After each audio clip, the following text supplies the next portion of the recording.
Si prefieres leer el libro en lugar de escucharlo, mándanos un correo a ¿cuál es la religión verdadera? Y te haremos llegar el libro gratis. Dale un like a este video, suscríbete. Son 3 requisitos para recibir el libro: suscribirte, darle un like, mandar un correo, y recibirás el libro gratis. La Santísima Trinidad por San Hilario de Poitiers, libro 5, párrafos 27 al 39. Número 27. Para asegurar que nuestra interpretación es cierta y completa, citaré el contexto de Isaías 65:16. Por tanto, así dice el Señor: He aquí los que me sirven comerán, pero ustedes tendrán hambre. He aquí los que me sirven beberán, pero ustedes tendrán sed. He aquí los que me sirven se regocijarán con gran gozo, pero ustedes llorarán con lamento y aullarán por la vejación de espíritu. Dejarán el nombre de ustedes para el gozo de mi escogido, y el Señor acabará con ustedes. Pero mis siervos tendrán un nuevo nombre, el cual será bendito en la tierra, y bendecirán al Dios verdadero. Y los que juran por la tierra jurarán por el Dios verdadero. Isaías 65:13 al 16, Septuaginta. Siempre hay una buena razón para alejarse del modo común de expresión, pero la novedad también busca una oportunidad para malinterpretar las cosas. La pregunta es, ¿por qué cuando tantas profecías tempranas han revelado a Dios y su nombre sin ningún epíteto y han sido suficiente para hasta aquí indicar la majestad divina y su naturaleza?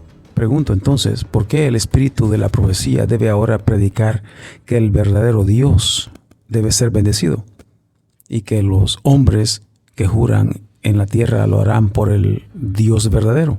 Primero debemos recordar que este discurso se dijo respecto a los tiempos futuros. Ahora, pregunto, ¿no acaso era Dios verdadero en la mente de los judíos, aquel que los hombres usaban en sus juramentos y a quien bendecían? Los judíos, sin saber el significado de los misterios e ignorantes de Dios el Hijo, adoraban a Dios simplemente como Dios y no como Padre. Si ellos lo hubieran adorado como Padre, hubieran adorado al Hijo también, pues por lógica un padre debe tener un hijo. Por tanto, a quien bendecían y por quien juraban era Dios.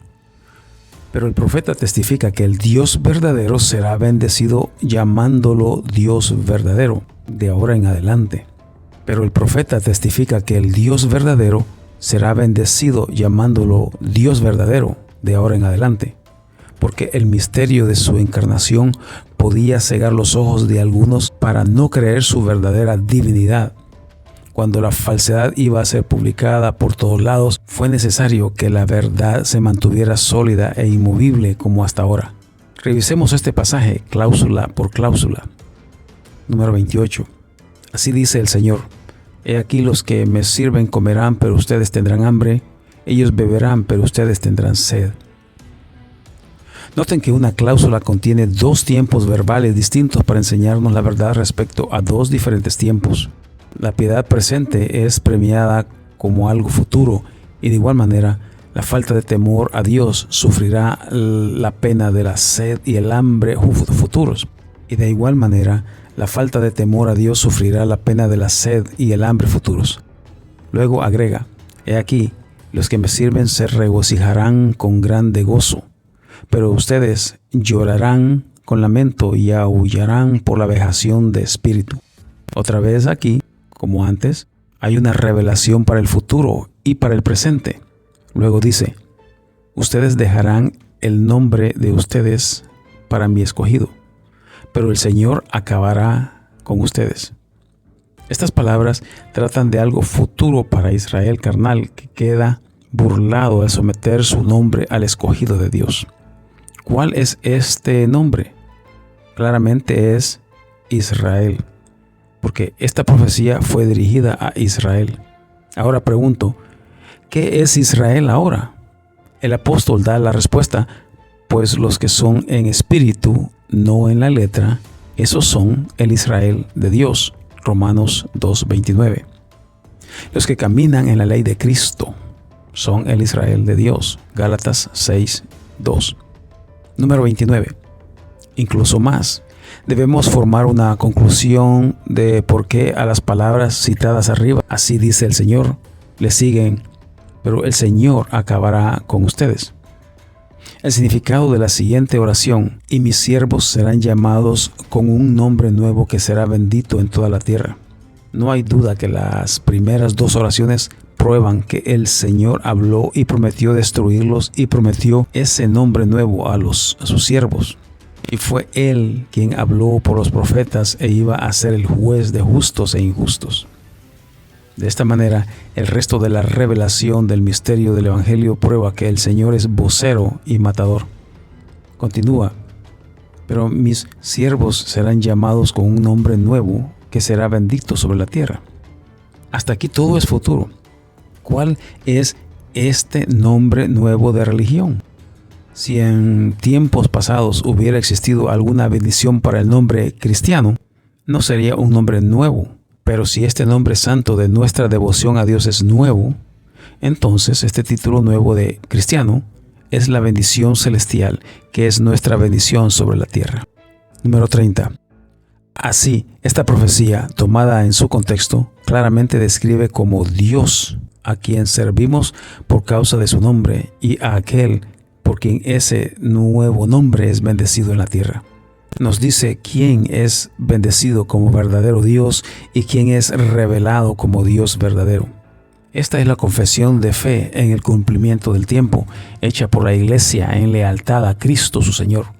Veamos cómo las palabras de la profecía se conforman a la verdad al refrenarse de insertar algún pronombre de segunda persona. Si las palabras hubieran sido a ti, el Dios verdadero, ellos lo hubieran interpretado como hablando a otro. La frase el verdadero Dios no puede referirse a nadie más que al que habla. El pasaje muestra a quién se refiere. Las palabras que preceden declaran quién es el que dice esa confesión de Dios. Dice: me he manifestado a los que no me invocaban y fui encontrado por los que no me buscaban. Dije: he aquí una nación que no invoca a mi nombre. He extendido mis manos todo el día a un pueblo incrédulo y rebelde. Isaías 65, 1 y 2. ¿Acaso hay un intento más deshonesto para suprimir la verdad tan evidente como este, o que el que habla sea revelado más distintivamente como Dios verdadero que aquí? ¿Quién apareció a los que no le buscaban y fue encontrado de los que no le buscaban? ¿Cuál nación no invocaba su nombre antiguamente?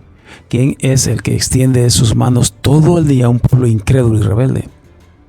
Compara estas palabras con el cántico de Deuteronomio 32:21, en el que Dios, enojado contra los que no son dioses, mueve al incrédulo a celos contra un pueblo insensato. Haz tu propia conclusión. ¿Quién es el que se manifestó a los que no le conocían? ¿Quién fue aceptado por extraños, aunque tenía su propio pueblo? ¿Quién es el que extiende sus manos todo el día a un pueblo incrédulo y rebelde, clavando en la cruz el acta de decretos contra nosotros? Colosenses 2:14. Dime, ¿quién? El mismo espíritu en el profeta prosigue en el desarrollo de la profecía, la cual está conectada en la continuidad de su explicación. Mis siervos serán llamados con un nombre nuevo, el cual será bendito en la tierra. Y ellos bendecirán al Dios verdadero. Ellos jurarán en la tierra por Dios. Número 32. Si la herejía en su loca maldad tienta al ingenuo e iletrado, alejándolo de la verdadera fe al decir que estas palabras las dijo el Padre respecto de sí mismo en lugar de al Hijo, entonces hará mentiroso al apóstol de los gentiles, porque él interpreta esta profecía como alusión a la pasión del Señor y a los tiempos de la fe de los evangelios, cuando reprueba al incrédulo Israel, el cual no reconoce que el Señor ha venido en la carne. Dice: cualquiera que invoque el nombre del Señor será salvo. ¿Cómo invocarán a quien no han creído? ¿Cómo creerán en Él si no han oído? ¿Cómo irán sin haber quien les predique? ¿Cómo predicarán si no han sido enviados? Como está escrito: cuán bellos son los pies de los que anuncian la paz, de los que proclaman las buenas nuevas. Pero no todos obedecen al Evangelio, pues Isaías dice: Señor, ¿quién ha creído a nuestro anuncio? Por tanto, la fe viene por el oír, y el oír a través de la palabra que hablamos. Pero digo, ¿no acaso han escuchado? Claro que sí. La palabra de ellos salió por toda la tierra, y las palabras de ellos hasta las partes más lejanas. Pero digo, ¿no conoce Israel?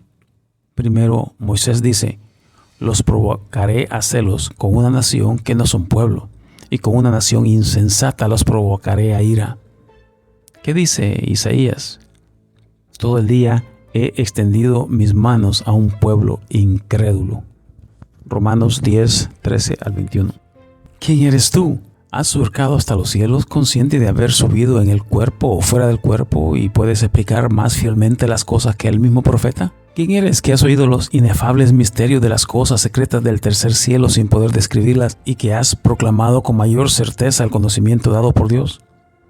¿Quién eres que has sido predestinado para compartir los sufrimientos del Señor en la cruz, y que primero has sido llevado al paraíso hacia una enseñanza más noble que las escrituras de Dios de ese apóstol escogido? Si existiera ese hombre, no sería ignorante de que las obras y palabras del Dios verdadero proclamadas por su apóstol son para reconocer que Él es su autor. Número 33. Puedes arguir que el apóstol no fue inspirado por el espíritu de la profecía cuando prestó dichas palabras proféticas, y que estaba interpretando al tin marín las palabras de otro hombre que, aunque lo que dice de sí mismo le viene por revelación, su conocimiento de Isaías se deriva solo del libro.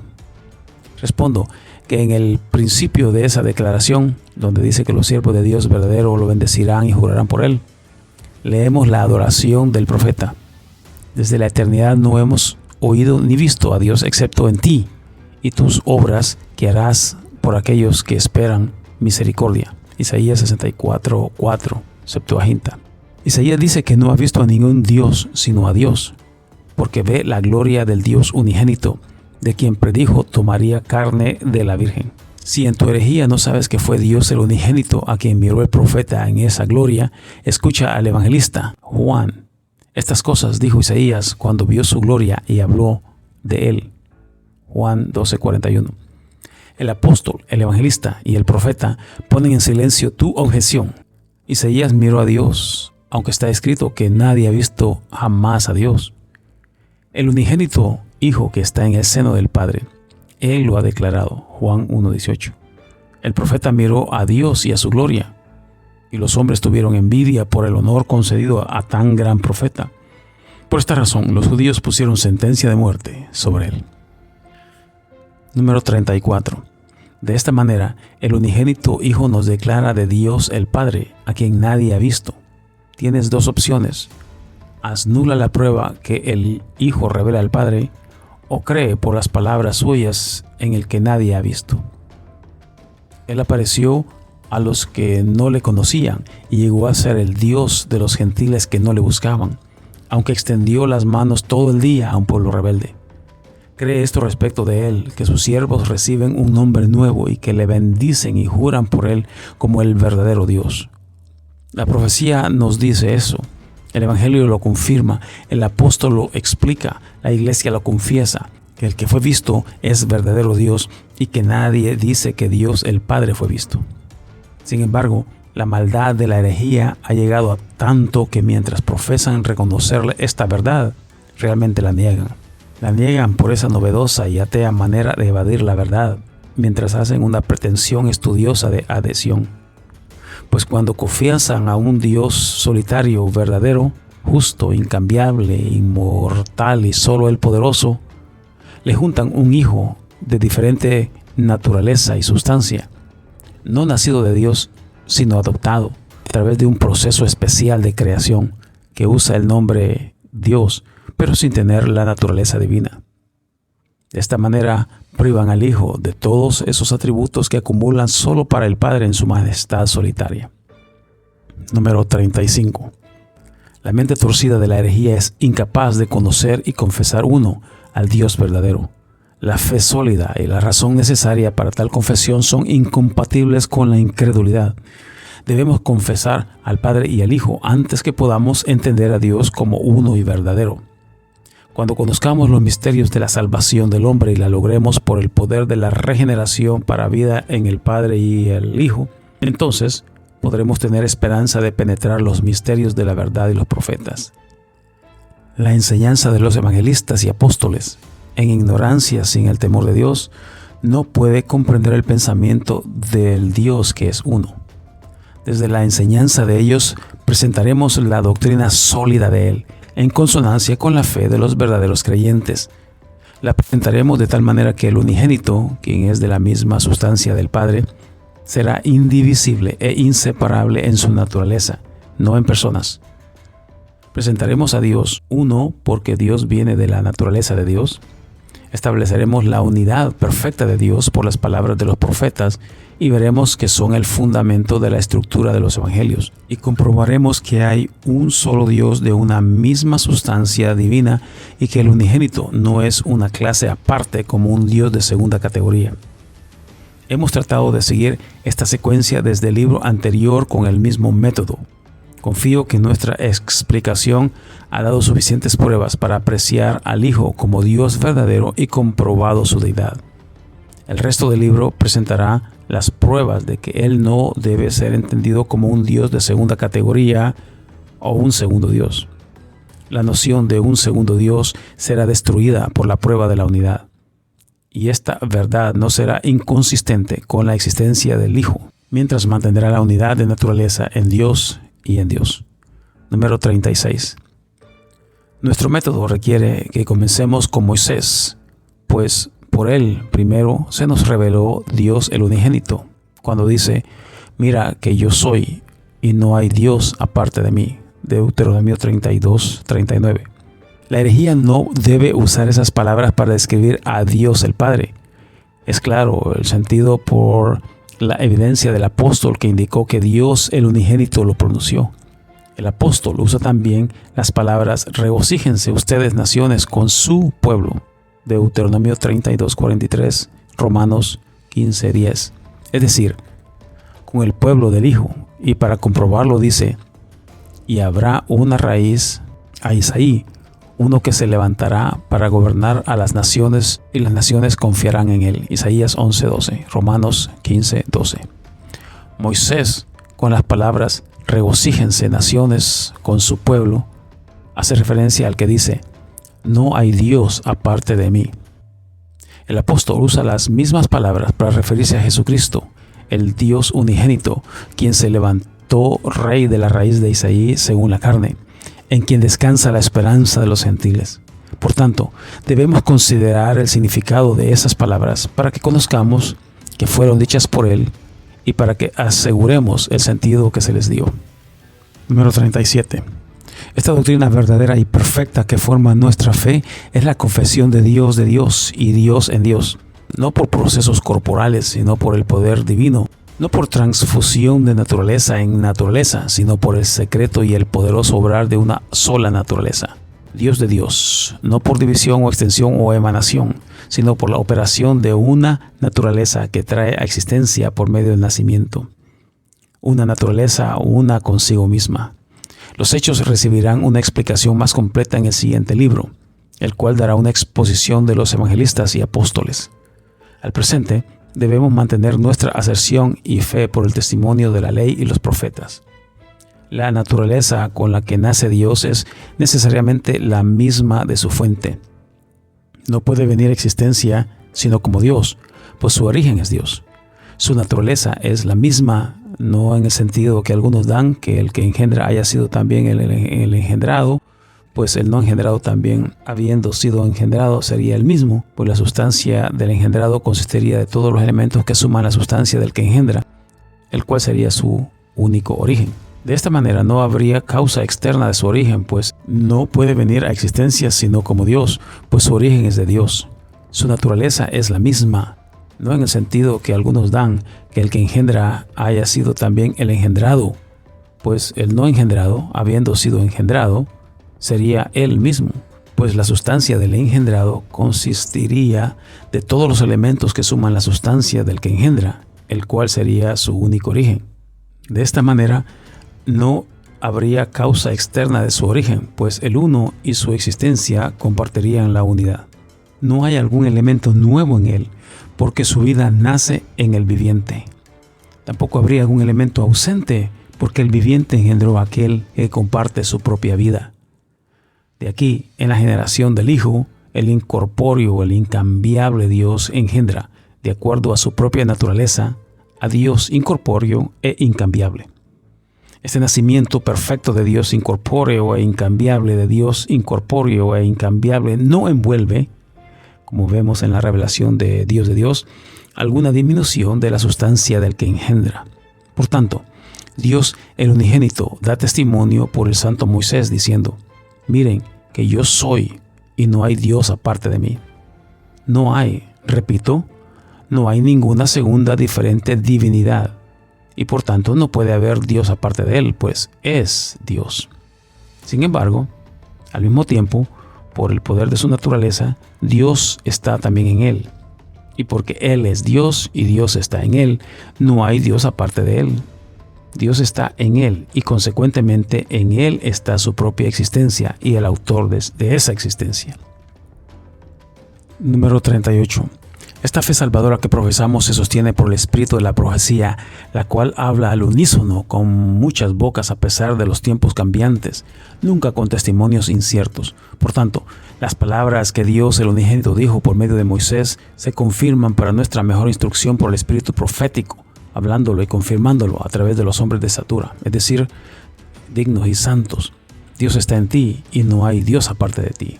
Tú eres Dios y no lo sabíamos, oh Dios de Israel, nuestro Salvador.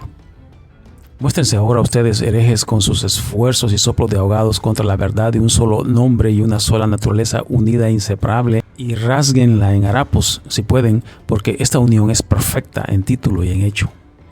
Dios está en Dios, aparte de Él no hay Dios. Si pueden, dividan a Dios que está en Dios y clasifíquenlos según sus diferentes naturalezas, separándolos de esa unión mística. Porque cuando dice Dios está en ti, enseña que la naturaleza verdadera de Dios, el Padre, está presente en Dios el Hijo. Debemos entender que el Dios yo soy está en Él, que cuando dice no hay Dios aparte de ti, muestra que fuera de Él no hay Dios, pues Dios está en Él. Y la tercera aserción, que tú eres Dios y no lo sabíamos, establece para nuestra instrucción lo que debe ser la confesión devota del alma creyente. Cuando el alma haya aprendido los misterios del nacimiento divino y el significado de Emmanuel, que dijo el ángel a José, esa alma debe declarar: tú eres Dios y no lo sabíamos, oh Dios de Israel, nuestro Salvador. Debe reconocer la subsistencia de la naturaleza divina en él, porque Dios está en Dios y que no existe algún otro tipo de Dios excepto el que es verdadero. Dios, al estar en Dios, elimina la ilusión de otro tipo de Dios que es de segunda categoría. Tal es el mensaje del profeta Isaías. Da testimonio de la divinidad indivisible e inseparable del Padre y del Hijo. Número 39. Jeremías, un profeta igualmente inspirado, también ha enseñado que Dios el unigénito es de una naturaleza con la de Dios el Padre. Dice: este es nuestro Dios y no hay otro que se le parezca. Ha encontrado todos los caminos del conocimiento y lo ha dado a Jacob su siervo y a Israel su amado. Fue visto en la tierra y habitó entre los hombres. Baruch 3, 35 al 37. ¿Para qué transformar al Hijo de Dios en un segundo Dios? Aprende a reconocer y a testificar a uno y verdadero Dios. No hay Dios de segunda categoría que se parezca a Cristo y que pueda decir que es Dios. El Hijo es Dios, de Dios por naturaleza y por nacimiento, porque la fuente de su divinidad es Dios. Él no es un segundo Dios, porque nadie se le parece. La verdad que está en Él es la verdad de Dios. ¿Por qué ligar, sobre pretexto de devoción a la unicidad de Dios, la verdad y la falsedad? Lo genuino con lo de menor calidad, lo mismo con lo diferente. El Padre es Dios y el Hijo es Dios. Dios está en Dios. Aparte de Él no hay Dios, y ningún otro se le parece al punto de llegar a ser Dios. Si en estos dos reconoces la unidad de Dios, en lugar de soledad o unicidad, entonces compartirás la fe de la Iglesia. la cual confiesa el Padre en el Hijo. Pero si insistes que Dios es uno solo para persistir en la enseñanza del Dios solitario por la ignorancia del misterio celestial, entonces eres ajeno al conocimiento de Dios porque niegas que Dios está en Dios. Si deseas tener el libro La Santísima Trinidad por San Hilario de Poitiers en tus manos, suscríbete al canal, dale un like, manda un correo a ¿cuál es la religión verdadera? @gmail.com y tendrás el libro en tus manos gratis. El precio del libro en el mercado es arriba de los $300, pero será gratis para ti por inscribirte y por darle un like y mandarnos un correo.